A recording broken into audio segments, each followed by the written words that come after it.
Vamos a hablar un poco sobre silvicultura y manejo forestal desde una perspectiva de ingeniería de biosistemas. Esto que vamos a hablar lo estoy basando en el capítulo de silvicultura precisamente del libro que ustedes pueden ver a la derecha que se llama El paradigma de los bosques y la sobrevivencia del más apto, que dicho sea de paso fue una producción del Instituto de Investigaciones en Ingeniería, particularmente de la Unidad de Recursos Forestales, un libro editado por el profesor Sergio Molina, investigador de Reforesta, y Carlos Rojas, el que les habla en este momento. El capítulo sobre silvicultura en el cual me voy a basar fue escrito por Adrián Monge Monge, un costarricense que trabaja en la Universidad de Helsinki en Finlandia. Bueno, básicamente cuando hablamos de silvicultura y de manejo forestal estamos hablando de conceptos que tienen ya rato de andar dando vueltas. Desde el Imperio Romano se habla, por lo menos en el contexto de Occidente, se habla de algún tipo de utilización inteligente del bosque para que esa utilización se integre dentro de los procesos socioculturales y de desarrollo de las sociedades eh, pues del momento, ¿verdad? O de la zona. Entonces se habla de ese momento, pero no es sino hasta más o menos 1730 cuando un alemán de nombre Hans Karl von Karlowitz escribió un libro súper interesante. Ese libro se llama Silvicultura o Económica. Tiene un nombre mucho más largo, pero es conocido como Silvicultura o Económica y fue el primer libro, por lo menos de nuevo, en términos de desarrollo de Occidente, eh, escrito con una perspectiva de silvicultura, es decir, de producción de árboles y de manejo del bosque. Lo interesante es que este señor, von Karlowitz, no estaba en el ambiente forestal de formación, sino que más bien era contador y administrador de minas. Aún así, tuvo esa visión de utilización del bosque y escribió entonces el primer tratado que conocemos sobre el tema. Nada más para situarlos dentro del contexto histórico, 1730 estamos hablando más o menos la fecha en la que ocurre la revolución, más o menos en el tiempo en el que ocurre la revolución americana, ¿verdad? Entonces estamos diciendo que desde el punto de vista histórico ni siquiera existían los países en el continente americano y ya en el continente europeo pues estaban pensando en cuestiones de silvicultura y de manejo de bosques.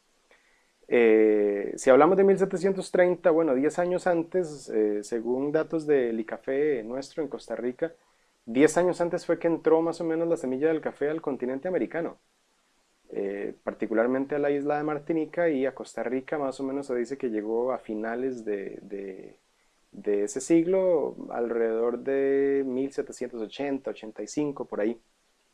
50 años después de la escritura de este libro, en el caso de nosotros apenas llega el café que tuvo un importante papel en términos de desarrollar el país. De nuevo, se los pongo nada más en el contexto histórico, ¿verdad? Lo que quiero es que veamos cómo, si bien nosotros en el contexto nuestro de Costa Rica estábamos apenas desarrollándonos como una sociedad con sistemas productivos un poquito más, qué sé yo, que le dan identidad al pueblo, en términos de Europa, pues ya se estaba pensando en silvicultura y manejo de bosques. Aún así, de nuevo, esto es desde una perspectiva muy occidental, desde una perspectiva más, ¿cómo se dice? Global, ya en el contexto chino, por ejemplo, en el contexto asiático, ya se pensaba o se ha hablado de manejo y de producción del bosque desde la dinastía Qing y la dinastía Han, que fueron un par de dinastías más o menos entre el año 200 y el año 200, qué sé yo, 30, una cosa así, después de Cristo. De nuevo, nada más como para ponérselos en el contexto histórico, 200, 230, una cosa así, después de Cristo, fue una de las épocas de apogeo de las civilizaciones indígenas, en el caso nuestro, ¿verdad? En Costa Rica. No solo de la Chorotega, sino también de las otras que tenemos en el país, incluyendo, por supuesto, el desarrollo fuerte asociado con Guayabo, ¿verdad? Que es el monumento histórico prehispánico que tenemos en el país y que valga la pena decir es patrimonio mundial de la ingeniería civil, ¿verdad? Por si no lo conocen, como ingenieros yo creo que es importante que vayan a verlo, es súper, súper interesante. Pero bueno, independientemente de esto, estamos diciendo que desde las dinastías, algunas dinastías chinas en el año 200 por ahí después de Cristo ya se habla de manejo del bosque y silvicultura. Los europeos empiezan a pensar en serio en eso alrededor de 1700 algo. Dentro del contexto nuestro en el continente americano estábamos apenas surgiendo como región y las diferentes sociedades estaban apenas encontrando su identidad. Eh, ¿Esto qué quiere decir? Pues bueno, nada, que el manejo del bosque y la idea de producción forestal no es un tema nuevo. Esto tiene años, añísimos de estarse pensando. Por supuesto, yo creo que es algo muy intrínseco, algo como muy natural a las sociedades humanas.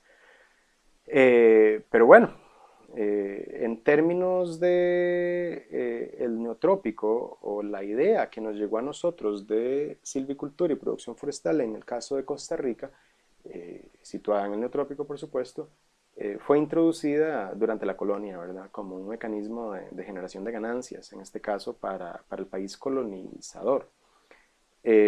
Necesitaban ver cómo hacer que las diferentes colonias lucraran, ¿verdad? O sea, cómo poder hacer dinero a partir de actividades humanas en las diferentes colonias. Y pues una de esas actividades, por supuesto, tuvo que ver entonces con la parte forestal, con la parte de utilización de recursos forestales, principalmente madera, por supuesto, en ese momento. Nada más para hacerles un pequeño comercial UCR, en el caso de nuestra institución hay un profesional de la Escuela de Historia que ha documentado bastante bien la historiografía de la utilización de recursos forestales en el caso costarricense, eh, por ahí de 1700, 1800, 1900. Les recomiendo que busquen algunos de los datos de él si a alguien le interesa esta parte de la historia también. Ahí les pongo a la izquierda entonces uno de los documentos que él escribió, se llama Los Bosques del Progreso, y habla entonces de esta explotación forestal en Costa Rica, finales del siglo XIX, principios y mitad del siglo XX. Aún así tiene datos un poquito más viejos. De nuevo, lo que les quiero decir es que entonces cuando hablamos de manejo de bosque y de producción forestal o silvicultura, en realidad estamos hablando de temas que ya tienen muchos años de andar dando vueltas en las mentes de las diferentes sociedades. De nuevo,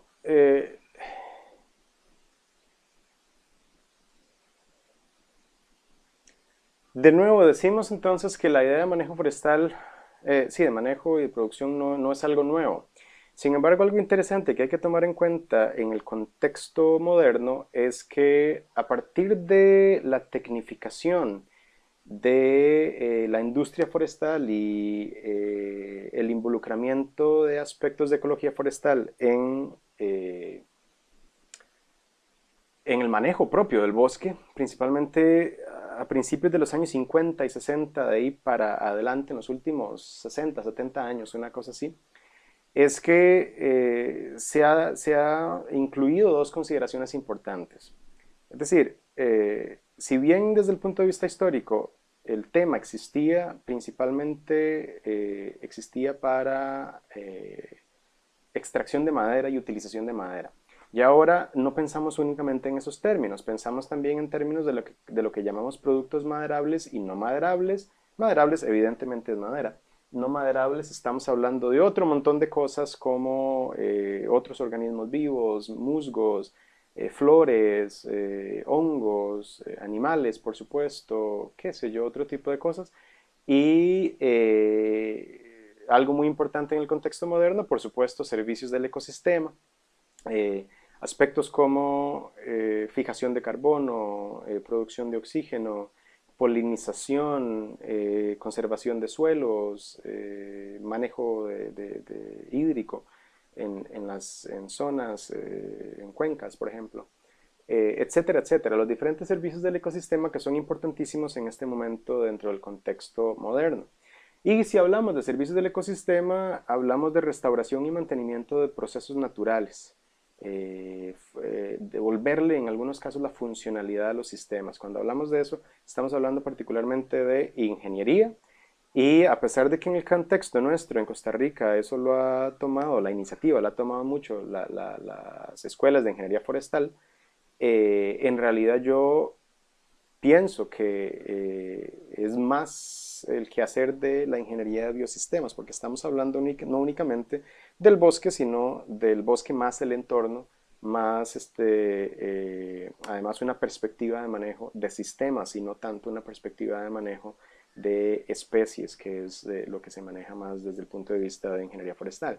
En fin, lo que quiero decirles es que en el contexto moderno hay dos cosas que son importantísimas. Una es la consideración de que el bosque no solo es un proveedor de bienes, sino también de servicios. Y la consideración de que puede existir una intervención o algún tipo de intervención para que esos procesos naturales se mantengan, ¿verdad? Desde este punto de vista, el paradigma de manejo y de silvicultura en la historia ha pasado de un modelo de conversión, es decir, un modelo en el cual cortábamos el bosque para convertirlo a un pastizal o a algún otro tipo de terreno, donde hicimos conversión en el uso de la tierra, a un modelo de manejo con bajo impacto. Eso es ese es el modelo que se maneja en este momento. Es un modelo en donde sí es cierto que se le da manejo. Dentro de ese manejo hablamos de extracción de especies, hablamos de utilización de especies, hablamos de productos no moderables, hablamos de un montón de otras cosas que tienen una influencia y un impacto fuerte sobre el desarrollo socioeconómico de las sociedades aledañas a estos bosques.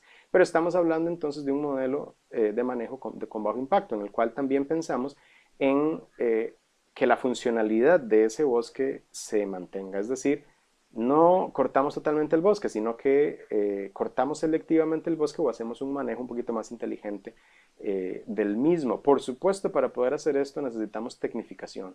Y esa tecnificación en los sistemas forestales es lo que de pronto en el contexto europeo o en el contexto norteamericano, con bosques más simples, con bosques relativamente más cercanos a un monocultivo o con pocas especies, es relativamente más fácil. En los bosques de nosotros, en sistemas tropicales, la dinámica del sistema o el sistema en sí es un poquito más complejo.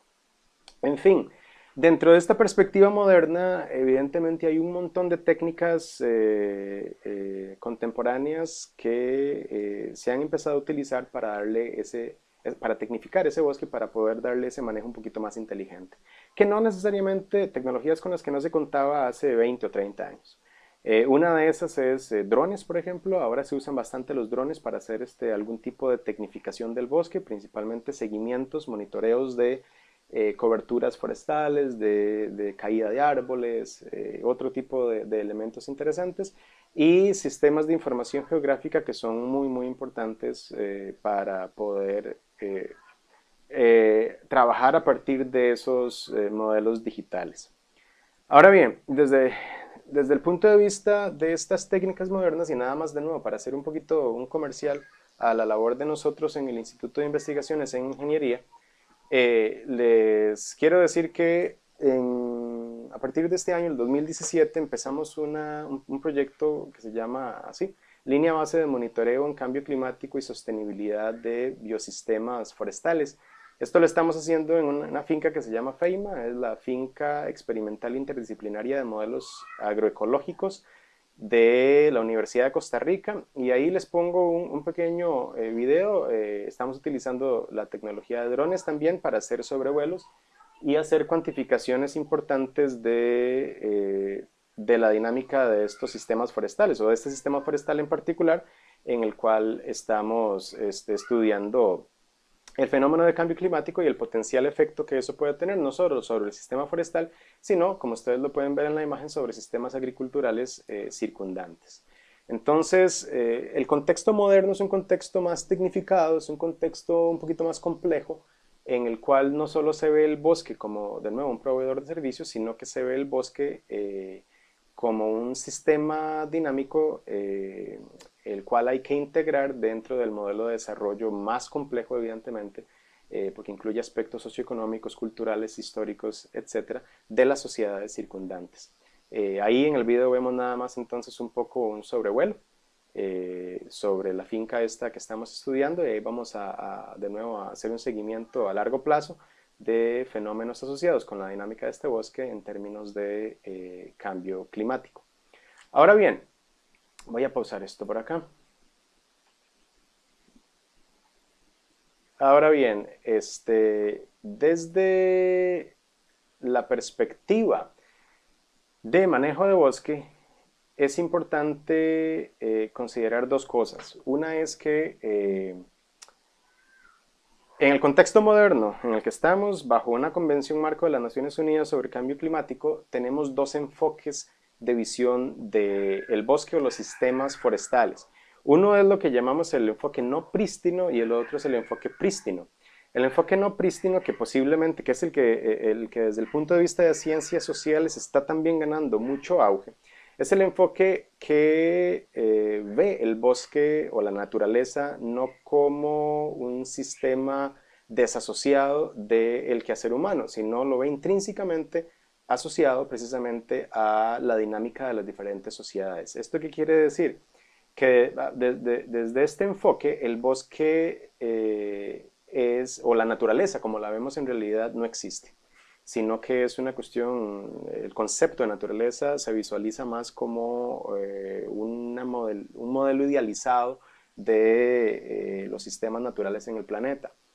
Y que en realidad lo que tenemos es una socionaturaleza, es decir, una naturaleza a la cual, dentro de la cual nuestra especie, por supuesto, es una especie clave, es importante, y hemos modificado muchísimo los diferentes sistemas. Bajo este concepto, los bosques prístinos o los bosques no tocados en el mundo no existen.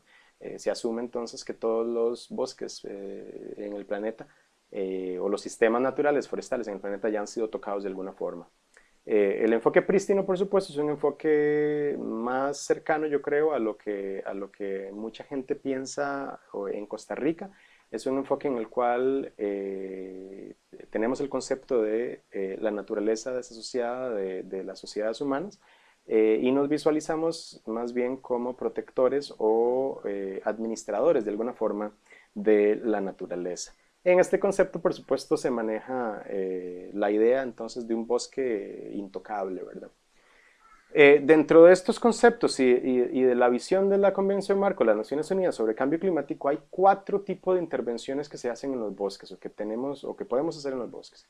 La primera es aquella intervención que incluye remoción y regeneración de especies seleccionadas, con cambios mínimos en la estructura y composición del bosque. Esto es intervenir el bosque, llegar y cortar algunos árboles, pero casi que ninguno. La segunda es una intervención que induce cambios en la estructura y composición del bosque, pero en favor de especies de mejor valor.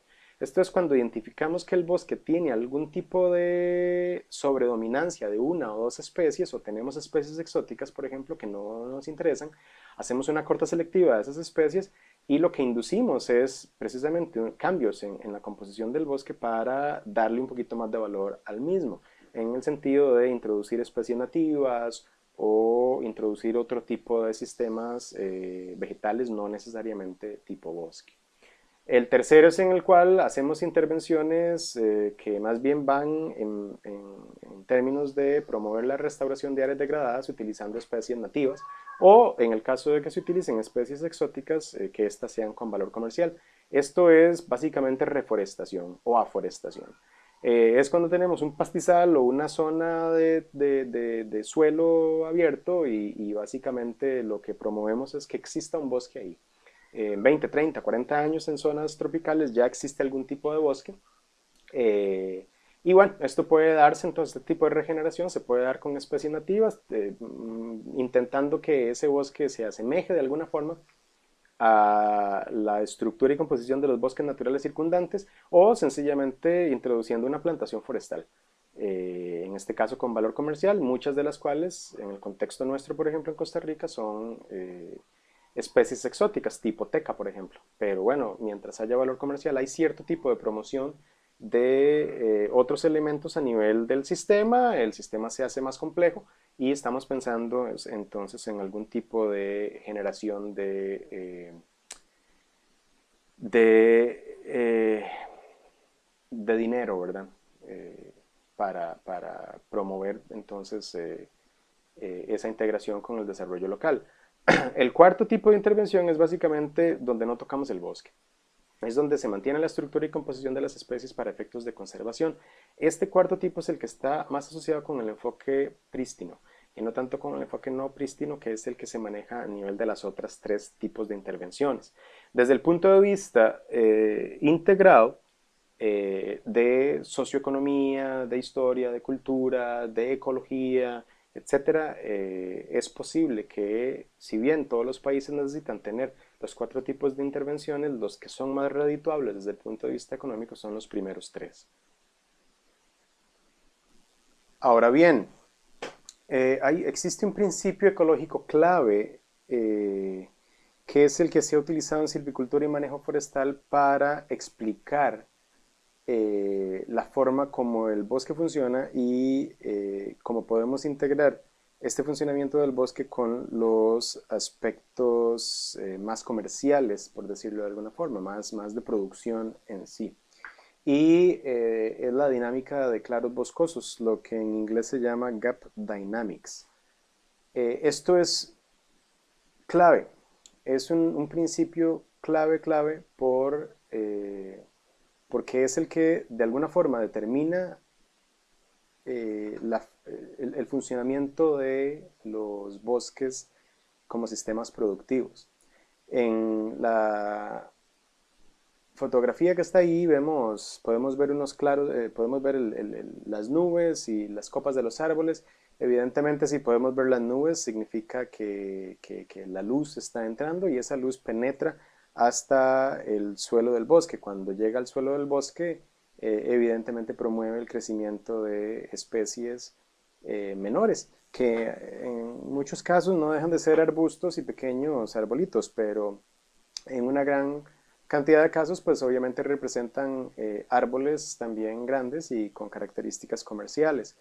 La idea de la dinámica de claros boscosos es como lo vemos en el esquema a la izquierda, poder encontrar esas curvas de crecimiento de no árboles, sino del bosque como un todo, por una unidad de área, por hectárea en este caso, metros cúbicos de madera por hectárea, qué sé yo, cualquier cosa de estas. Poder determinar esas curvas de crecimiento para más o menos conociendo el pico de productividad del bosque, pues realizar las cosechas, por decirlo de algún modo, la corta, selectiva o no selectiva, ahorita lo vamos a ver, de las especies con algún tipo de criterio técnico. Esto es importantísimo porque de acuerdo a la teoría esta que determina la dinámica de claros boscosos, existen tres tipos de especies. Hay especies forestales, evidentemente, demandantes de luz. Este tipo de especies regeneran rapidísimo, crecen muy rápido, tienden a tener madera relativamente mala, pero bueno, son importantes por lo menos para crear esa primera cobertura boscosa.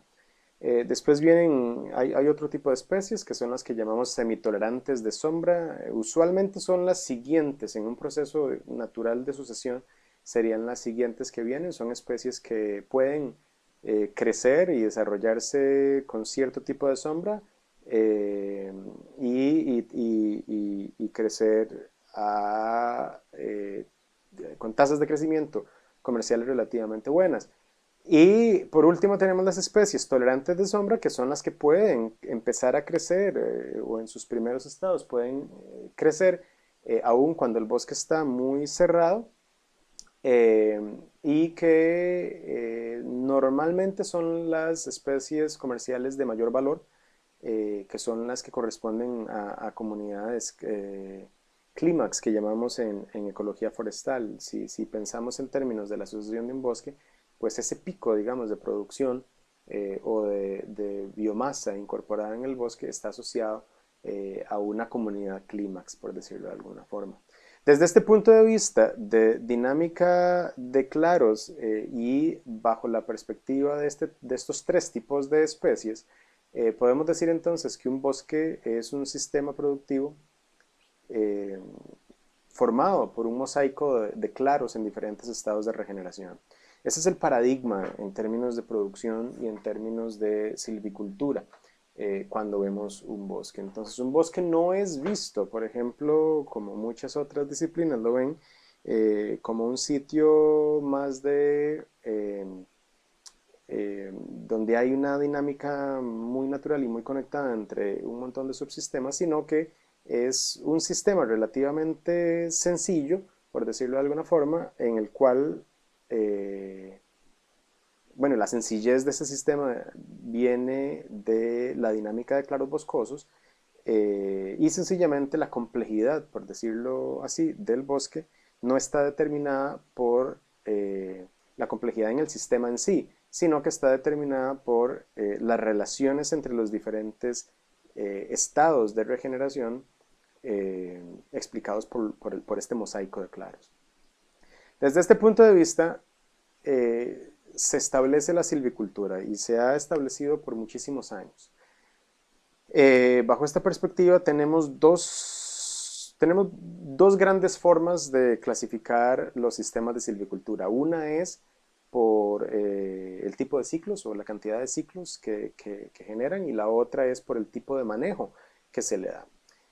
Cuando lo vemos en términos de ciclos, que es lo que estamos viendo ahorita en la pantalla, tenemos dos grandes grupos. Un grupo que son los sistemas monocíclicos y el otro que son los sistemas policíclicos.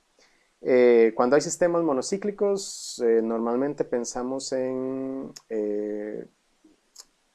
áreas muy homogéneas de bosque o de especies forestales, en donde al cosechar esos árboles se producen grandes, enormes, en algunos casos claros de bosque, eh, y que favorecen entonces la regeneración por especies demandantes de luz.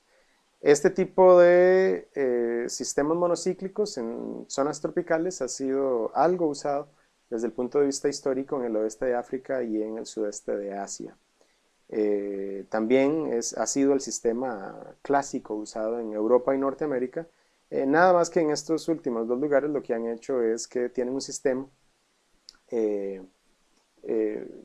monocíclico en algunos casos, y en algunos casos tienen sistemas policíclicos con edades diferentes, que en realidad pues podríamos decir que son un montón de sistemas monocíclicos adyacentes entre sí.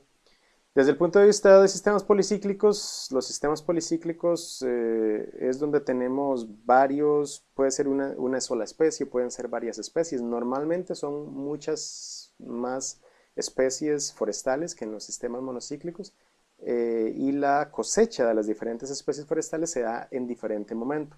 Esto lo que hace es que crea claros de bosque de tamaño mediano o tamaño pequeño, que lo que hacen es inducir entonces la regeneración natural por medio de especies que son tolerantes a la sombra, que como habíamos dicho usualmente son especies con buena calidad comercial.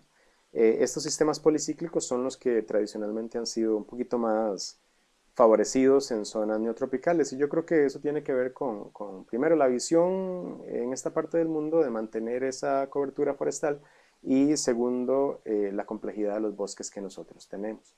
Desde el punto de vista de sistemas de manejo, hay cuatro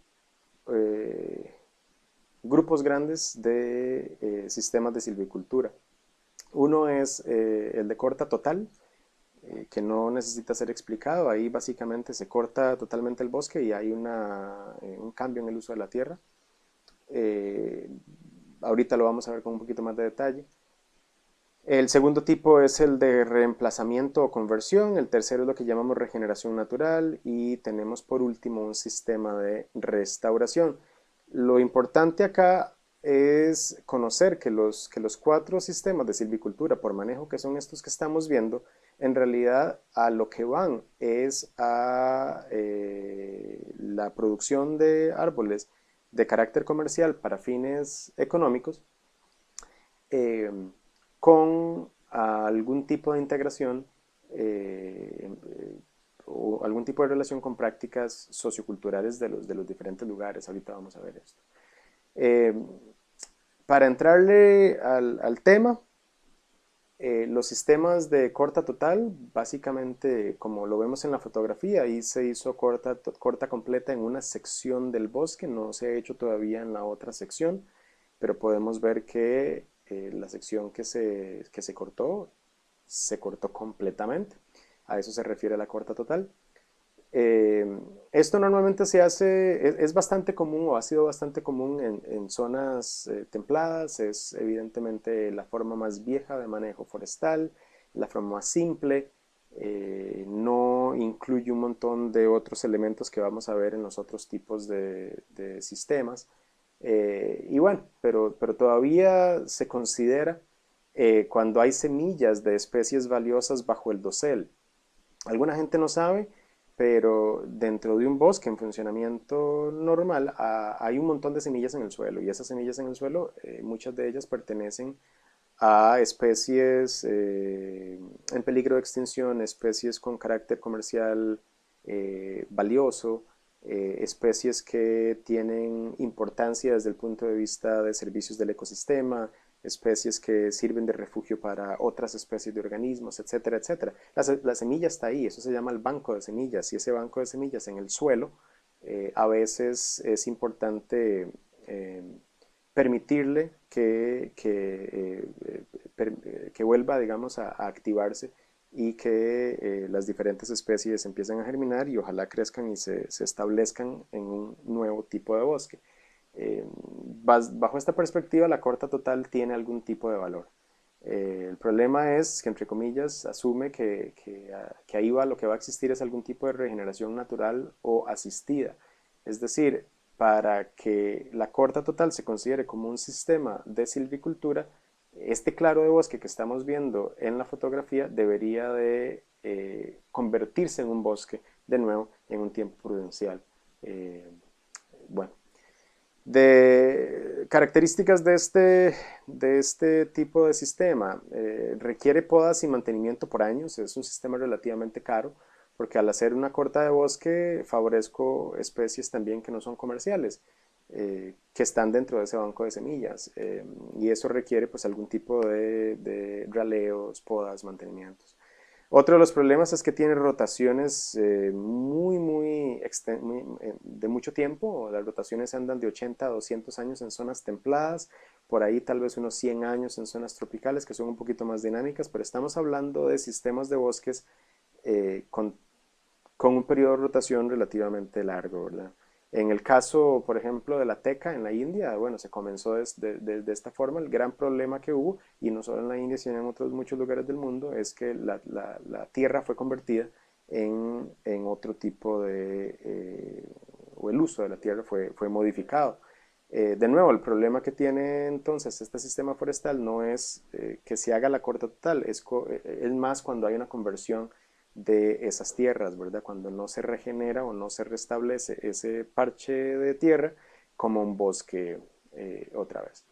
En fin, este sistema de corta total tiene algunos sistemas o hay algunos subsistemas de manejo en la India, en bloques de bosque de 100 a 200 años. Hay un sistema desarrollado por el Reino Unido para Nigeria, que lo que establece es básicamente que el bosque se puede cortar.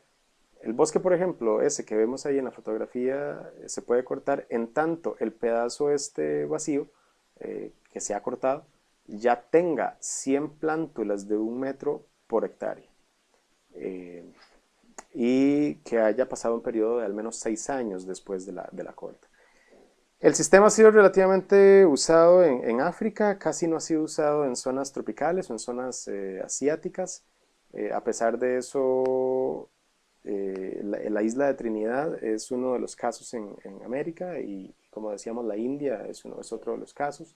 De nuevo, en zonas templadas sigue siendo un sistema bastante prevalente y en Canadá y Estados Unidos, por ejemplo, se utiliza, pero se deja un 70%, un 30% de los árboles en el sistema como semillas para promover esa regeneración asistida en este caso. El sistema ha sido relativamente exitoso en países nórdicos, pero de nuevo, como lo hablábamos antes, en este tipo de países la dinámica es un poquito diferente porque los sistemas forestales en sí son relativamente sencillos, tienden a estar dominados por una o dos especies, o sea, son casi que monocultivos naturales.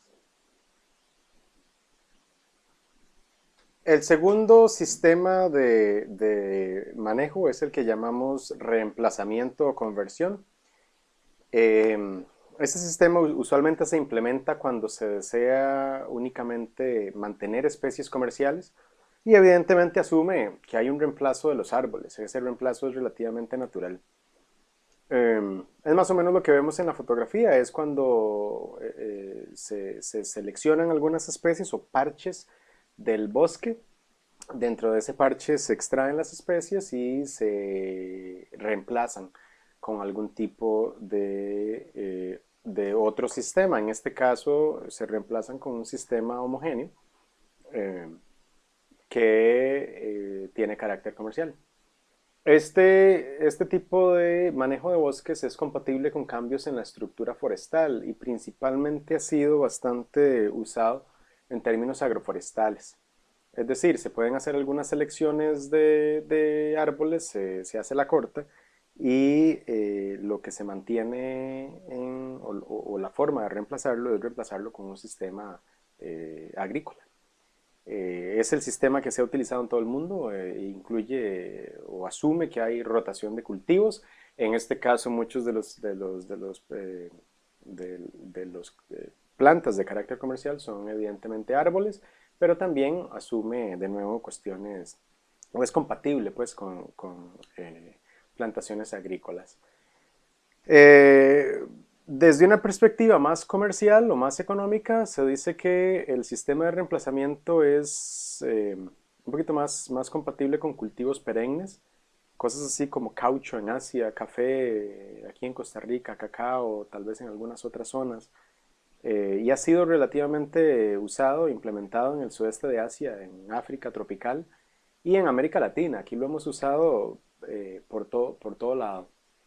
Hay un subtipo específico de este sistema de reemplazamiento que fue diseñado en Birmania, en el sudeste de Asia.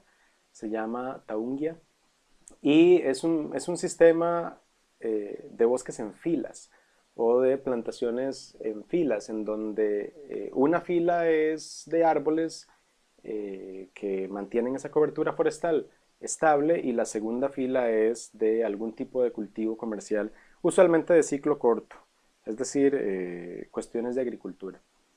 Desde el punto de vista histórico, estos sistemas de reemplazamiento han estado llenos de éxitos y de fracasos. Ha habido algunos que funcionan bien, hay otros que no funcionan tan bien, y no hay como una tendencia, digamos, como para decir que el sistema es relativamente eficiente o no. El tercer sistema, de acuerdo a esta clasificación por manejo, es el de regeneración natural. Regeneración natural se explica por sí solo y se aplica o se hace o se implementa cuando se desea estabilidad de biomasa en el tiempo. Es decir, cuando lo que se quiere más o menos es que por unidad de área, por hectárea, por acre, no sé, la cantidad de biomasa sobre el bosque se mantenga relativamente estable. El gran problema del tipo de regeneración natural es que asume que esta regeneración no está siendo afectada casi que por nada externo al sistema.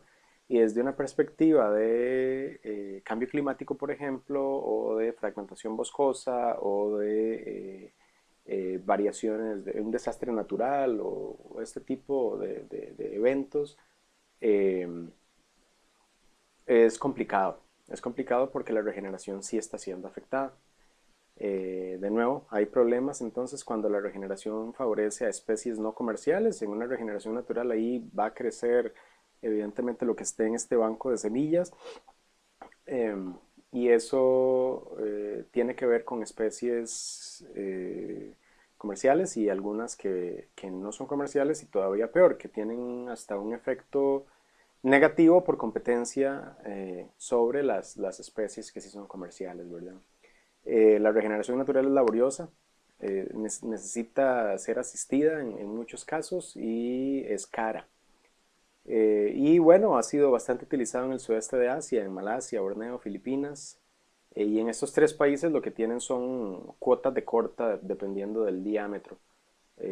Así es más o menos como lo han manejado, ¿verdad? Entonces se puede cortar dependiendo del diámetro del árbol.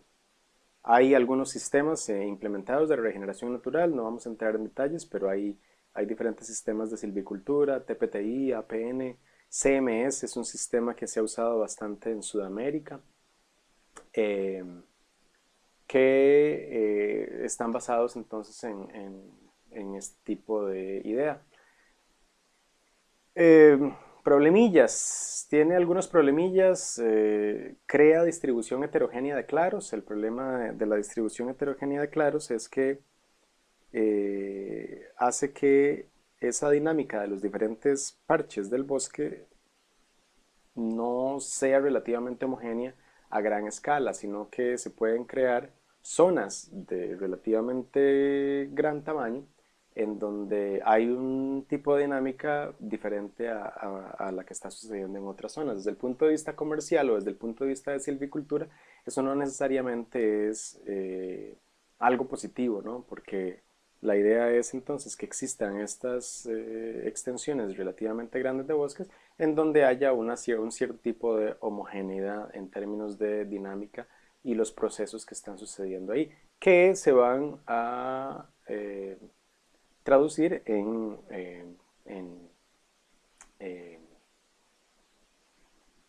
en dinero, ¿no? En Brasil se han hecho bastantes estudios con los sistemas de regeneración natural y en las zonas del Amazonas que son muy, muy productivas. En algún momento, por ahí del principio de los 90, encontraron que inclusive algo tan pequeño como la remoción de apenas 16 árboles por hectárea cada 30 años es ya un sistema de manejo súper agresivo.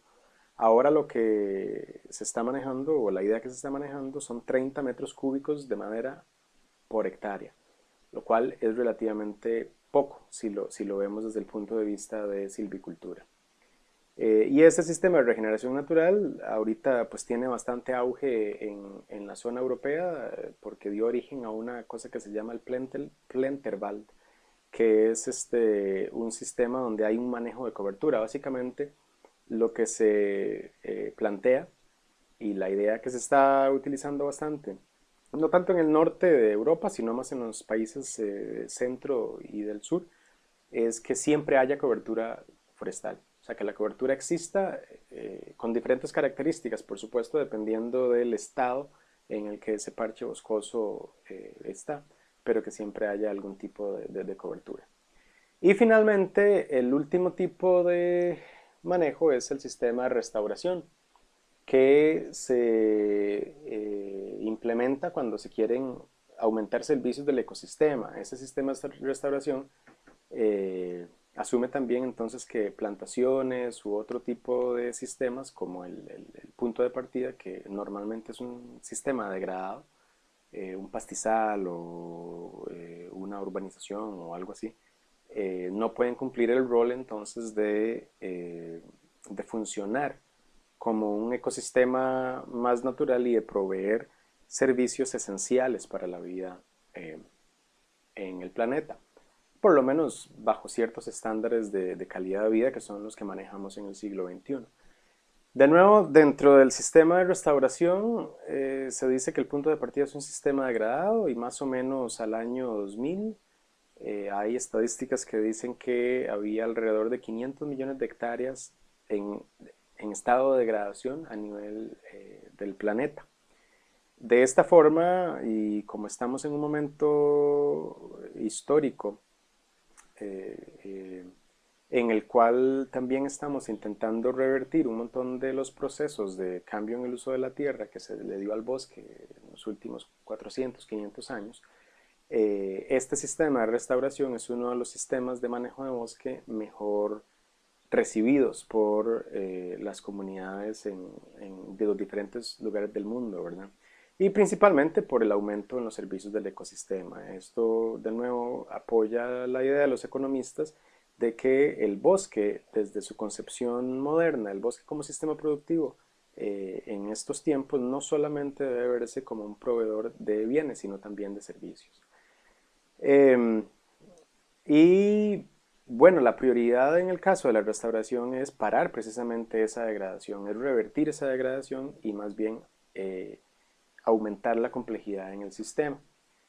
En algunos estudios, Costa Rica es uno de los países pioneros en términos de este sistema de restauración. Acuérdense que más o menos en el año 86 tuvimos la cobertura forestal más baja registrada en el país, alrededor de un 26%, y de ahí, con un montón de medidas políticas, revertimos esa cobertura forestal. Más o menos ahora andamos en un 56, 57%.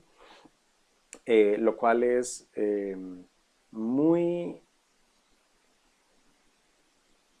ha sido uno de los puntos claves por los cuales el país ha ganado este estereotipo, digamos, de país verde en el mundo, ¿verdad?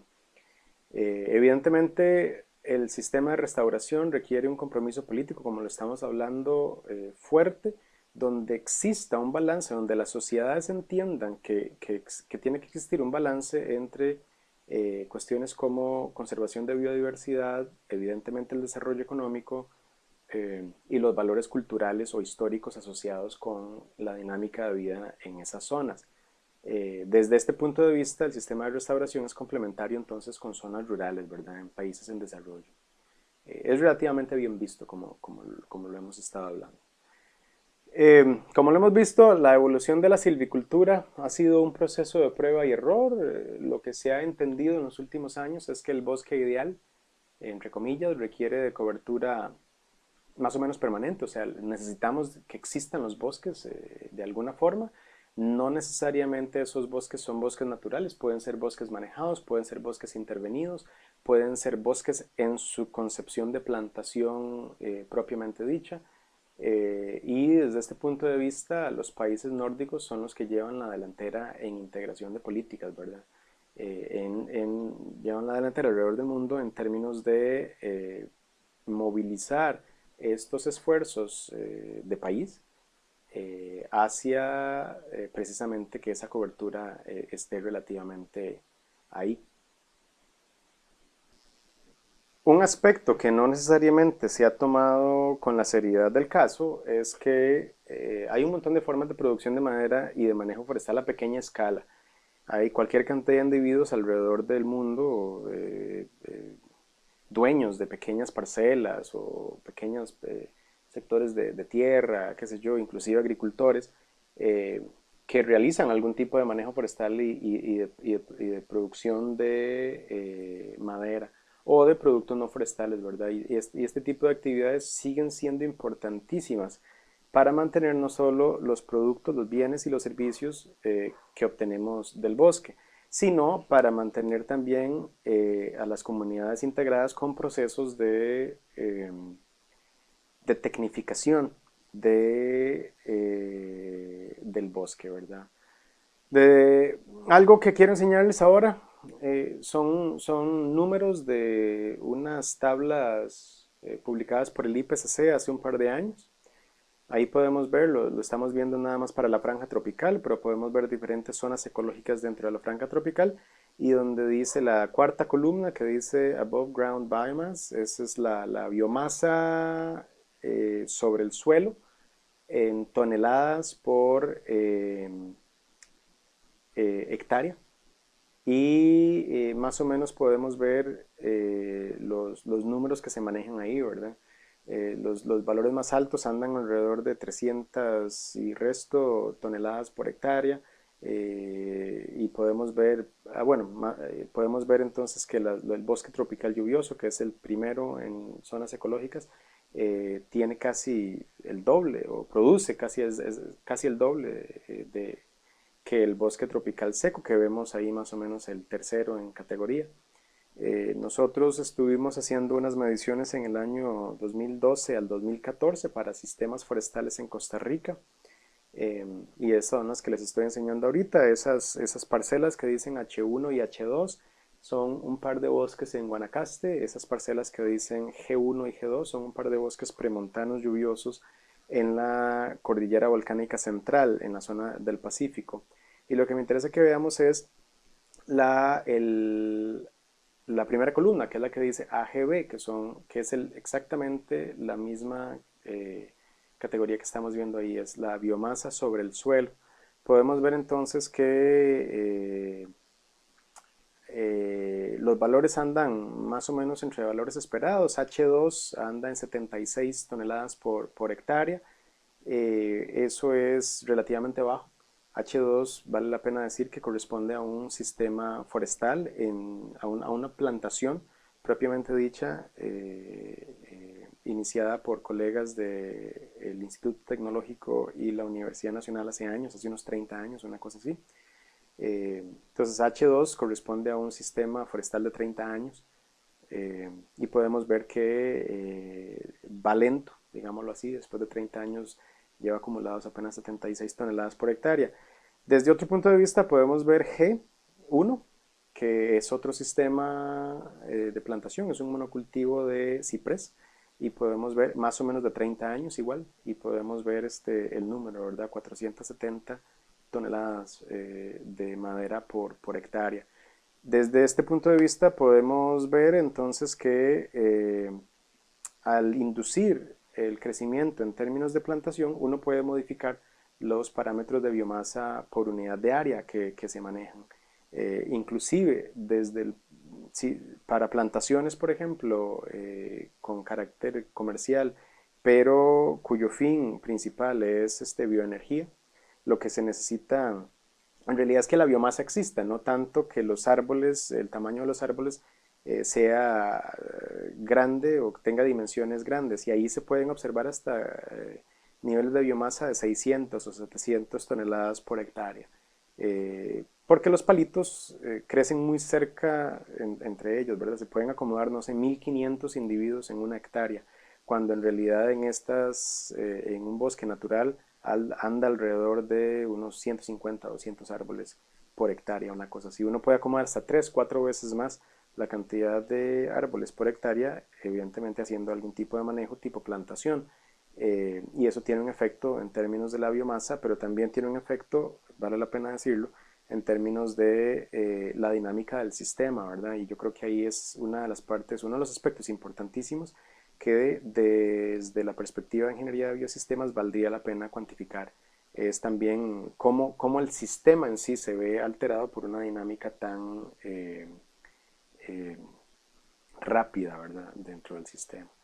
Y de nuevo, un par de datillos de este mismo trabajo que hicimos en algún momento, nada más que hay que tomar en cuenta desde el punto de vista de silvicultura. En el gráfico arriba a la izquierda vemos una columna oscura que dice Horizontes, una columna como anaranjada o algo así que dice Grecia. Horizontes es esta zona en Guanacaste, y podemos ver que la dinámica del bosque es variable también, ¿verdad? La apertura del dosel, que es el parámetro que estábamos midiendo ahí, varía entre la época que ES es época seca, ET es esta época transicional, que es más o menos mayo, junio, julio, y LL es época lluviosa, que es, qué sé yo, octubre, noviembre, septiembre, octubre, noviembre. Y vemos que de la época transicional a la época lluviosa, la apertura de dosel casi no varía entre ninguno de los dos sistemas, pero sí hay una variación drástica en términos de la cantidad de luz que entra a el, el, el suelo en Guanacaste en marzo, que es la columna alta, esta grande, azul, versus la época lluviosa, ¿verdad? Entonces, dependiendo del sistema donde uno esté, el sistema puede ser más dinámico o menos dinámico y eso tiene un efecto sobre la forma de cultivar, plantar los árboles y darle manejo al sistema. Igual en el otro gráfico este como más de colorcitos abajo a la derecha tenemos un indicador que se llama el índice de área foliar. Eso más o menos lo que indica es cuántas hojas en un volumen definido de eh, vertical existen desde el suelo hasta el dosel y podemos ver que para este caso el último sistema que estudiamos, que es el que dice horizonte cenízaro, sí tuvo una variación de nuevo entre marzo, febrero y las otras estaciones, ¿verdad? De nuevo, entonces esta dinámica es variable y de ahí también depende que o el tipo de manejo, el tipo de sistema productivo que queremos implementar. Hasta aquí llego yo. Ya por lo menos dimos un vistazo a los diferentes sistemas de silvicultura que se manejan, a un poquito la historia de la silvicultura, un poquito las diferentes eh, metodologías y a partir de cuál paradigma es que se basa la silvicultura, que dijimos que era toda la teoría esta de los claros en el bosque.